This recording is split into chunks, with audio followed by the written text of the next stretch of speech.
So I believe that your personal experience and what you go through in life sort of shapes what your future is going to be. And so for me, while I've experienced a lot of things in life, I've experienced being incarcerated as a juvenile probably for the majority of my young adult life. And as a result, it impacted me in ways that made me realize that there were things that I needed to do so that way other youth would not go through the same things that I went through. And so this is near and dear to me because I went to prison before I was 18. I was placed in the maximum security unit. My first roommate as a juvenile offender, as an adult as a juvenile offender, was a 57-year-old man that was in there for second-degree murder. And I just don't think kids need to be in prison with adults. There are no rehabilitative services available. The effects can be irreparable. The harm can be dramatic, and it's very traumatic about what kids go through. So this is important to me because we have to figure out a way to work with these youth while recognizing their trauma and not re-traumatizing them. Absolutely, and thank you so much for sharing that.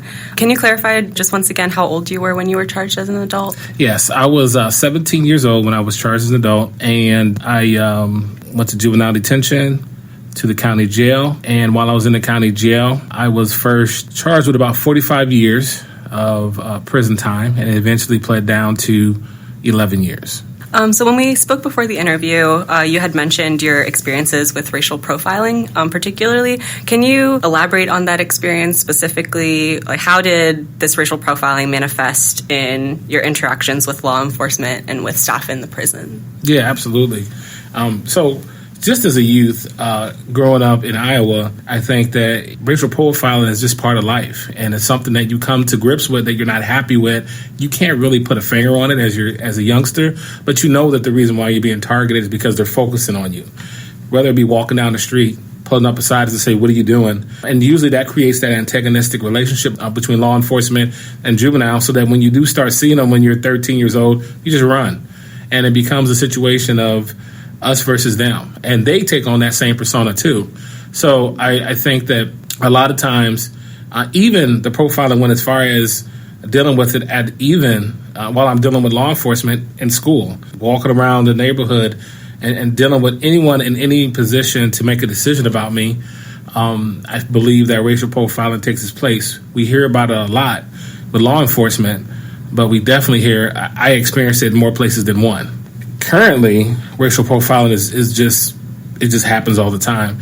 So as you had mentioned, I run a juvenile program, and I had a really odd story that occurred one time where I had one of my staff call me up, and they said to me, Jeff, I was dropping the kids off, got home, the police called me, and they want to know if my vehicle was stolen. I said, well, your vehicle's not stolen, right? And they said, no, it's not. But I just want to let you know that the police called me and asked me. I said, okay. She said, we did see the police when I was dropping the kids off, but we saw them and then we just kept driving, no big deal, no issue. I said, okay, thanks for letting me know.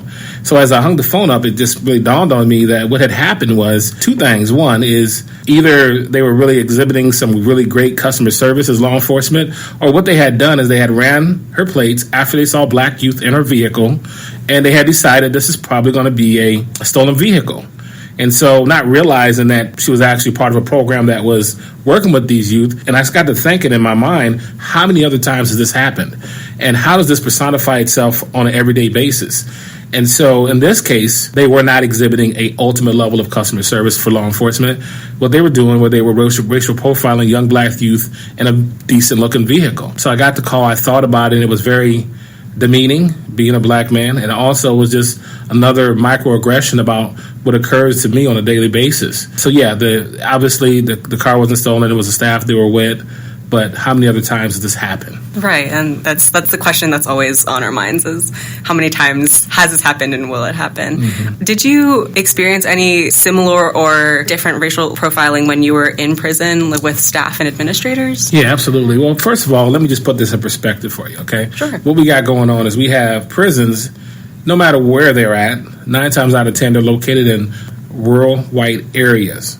So what you got then is that the prisoners and corrections becomes a commodity because if the prison was not there, these would probably be a dairy farmer, a pig farmer, or something of that nature. So that means, and their only interaction of dealing with minority or urban white youth is through the prison system. But for me, and in particular as a black man being in prison in this rural area where 99% of the correctional officers were in fact white, it exhibited itself in so many ways. As you people already know, the racial tension is so thick in prison anyways. You have the different white gangs, you got the black gangs, you got a variety of things going on. And so what I noticed with me was I noticed that the way that they would approach me, they would assume that I was more dangerous or that I was in a gang or that I was going to cause problems. The way it exhibited itself in a really, really dangerous way is that we had a lot of the white guards that were sympathizers to the white nationalist movements that were gangs.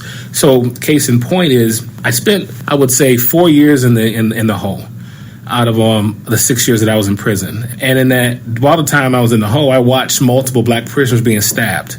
And the reason why they were getting stabbed is because the white sympathizer correctional officers were allowing the white prisoners to basically carry weapons out into the caged, fenced-in area. Otherwise, because every prisoner, before they go out, they have to get strip searched. Right. Turn around, lift your legs up, lift your this up, that up. However, it was just very ironic that the only prisoners that were getting stabbed in the hole and lockup were brown and black prisoners. And it was always a white prisoner doing it. They also brought in the drugs for a lot of the white prisoners, which allowed them then to have power. They were obviously buying it from the correctional officers. So they had a stake in whether or not that white prisoner or white prisoner gang collected money. And if it did not happen, they needed to get their money. So then it was pretty obvious. Let them get to the caged area with a knife, stab them, and then eventually get their money. Right. Wow.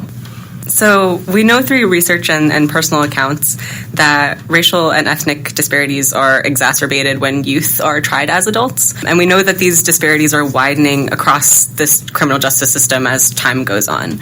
So in your own words, why do you think that is? Yeah. That's a great question. It's something that I often pondered, and when I thought about it, and I wanted to come up with some really complicated research to answer, but it just came down to sometimes being as simple as it can be, which says a whole lot. Which is, if there's 10 of us in the room, and I focus on 2 people, and I have the other 7 people focus on the 2 people, and tell me how many times somebody takes a breath, and then I ask everybody, and they tell me, that person took 5 breaths. I said, well, tell me how many times your neighbor took a breath. And they will tell me, I don't know, I didn't pay attention. Well, that's because what happens with racial profiling and with the diversity or the disproportionate issues is that if you focus on black, you'll get black. You will never look at your neighbor, so to speak. You'll never look at anyone but what you're focused on, so you'll net larger numbers of that group. So if I'm only focused on, whether it be in the school system, why this black kid is acting up, and now I'm going to place him in behavior disorder classrooms, and then I'm going to put him, first it starts with I'm going to pull his chair up and put him next to the teacher. And then I'm going to put him in a behavior disorder classroom. Now I'm going to give him an individual educational plan or an IEP. If you focus on those kids at every aspect of the juvenile justice system, from arrest to how long these kids stay in detention, how many get let out to a community alternative programs, and how many are just being let back home and not being placed in community alternative programs. Currently, in my program, I have admitted 38 kids since July, and it's a community-based program. And out of those 38 kids, 36 of them have been black. So how many of these other kids being let out of detention are actually white and that are not having to do none of this other extra probation stuff, who then don't have to worry about violating curfew, and the list goes on, because they don't have those extra regulations. So you focus on this group of kids, this particular group of people. If you focus on anybody long enough, you're going to see them doing something. Right. Hopefully that answers your question. Absolutely. Thank you so much. So you're doing amazing work with these youth, kind of looking more towards the policy side. If you could advise policymakers on better ways to ensure public safety and better outcomes, particularly for black and brown youth, what would you tell them? Well, I think that if we're looking at policy, first of all, we have to look at this as being a national issue. While people want to work from a silo, statewide or whatever, it's got to be a national policy. It's got to address, one, the trauma that's occurred with these kids. That means there's got to be whatever's going on, it's got to be evidence-based to work. It's got to incorporate trauma-informed care, which allows you to look at a child and their family and instead of saying what's wrong with you, looking at them and saying what happened to you. That is the prism that we have to look at these children through. That is the way that we have to see them as an injured person with a broke arm instead of a kid acting out. And if we do that, then we're actually able to work with them better. So we got to have trauma-informed care as being an established prism, if you will, or an established way that we look at the kids. People need to be trained in it. We need to be able to establish ways to keep kids out of the adult system by not allowing kids to be in the adult system just to begin with. 18 is a good age, and I know we want to focus on that, but it was an arbitrarily set age back in the 1900s in the state of Illinois, and what we need to actually do is be able to look at brain development and what is happening with even 21, 22-year-olds and the full development of their frontal lobe, which is responsible for thinking, reasoning, and so forth. So we got to be able to, we'll start with 18, but we got to establish trauma-informed care. We have to establish evidence-based programming. It's got to be a national policy, requirements, expectations. We got to reward states who are lowering numbers. We got to actually look at what's going on in every state and what's allowing some to lower their numbers, what's making others increase their numbers. And once we get real information associated with that, we got to then copy that. And knowing that it's a constant conversation, it doesn't just end. Thirdly, we have to be able to create a holistic approach to the families and the child and the community. Because one, they're going back to that family. Two, that family is going back to that community or they're already in it. And if we don't take an established, holistic approach to being able to connect them back with the community and make them feel accepted as though they're a part of it, it's not going to work. Currently with the kids, I have them doing different type of community service. I want them to feel a part of the community.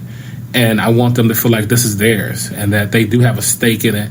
It isn't just a place where they go and they act out their aggressions or act out their frustrations or their inability to feel like they're getting financially taken care of. This is a place where they need to invest in. And it's been my experience that the more close and the more they see someone identified as being someone that they trust and that they believe in and that as part of their community, the less likely that they are going to be to steal their vehicle or their purse or spray paint, and the list goes on. Thank you so much for that. So kind of to wrap things up, you've used your own experience to help youth directly and to also advocate for policy change. What's next for you and with your advocacy? You know, I've had an amazing journey that has just started out, even though it started out when I got out of prison in 1998 and I was 24. And through that, I was able to obtain multiple degrees. I was able to go back to the facility that I had escaped from as a kid and actually work in and eventually become a director of and was responsible for hiring. The list goes on. And then I worked my way up to actually working for the state as a Department of Human Services worker. And while I have worked in all the gamuts of juvenile justice in juvenile detention centers, including the one I was in as a kid, and also as an interventionist for crisis, I think that working for the Department of Human Services allowed me to focus on child welfare. And that is probably also the most saddened I had been, is because we need to work on juvenile justice, but child welfare is just as important as well. So the thing that I noticed mostly with child welfare is that currently in the state of Iowa, 51% of kids that are removed from homes are African American kids. Wow. We only make up 6% of the population. Mm-hmm. That's a problem. And so because it's a problem, I was able, for the time that I worked for the state of Iowa, to see the opinions and the ideas and the prejudices that some of these other social workers had. I was the only African American male social worker that worked on that side of the eastern state. And it was just horrendous the way that some of these families are dealt with that come from larger cities. And a lot of times, these kids that start off with child welfare or child in need of assistance, they eventually become the juvenile delinquents that we place in detention after repeated failed attempts of trying to intervene at a community level. And then eventually a crime happens. And because of the stigma, the way that they racial profile those kids, they end up saying that's an easy kid to place in the juvenile justice system. But they started off as a kid that just needed assistance because they had some abuse against them, neglect, and what have you. So I want to focus on that. I want to integrate that with the juvenile justice so that we're looking at this completely. It's one step at a time, but that has got to be on the horizon, because in addition to the schools and the streets of being feeders to the juvenile justice system, which is a feeder to the prison, the child welfare system and the way that it's utilized in the state of Iowa, at least, and I'm sure across the whole United States, is horrendous. So that's what I would like to be focused on.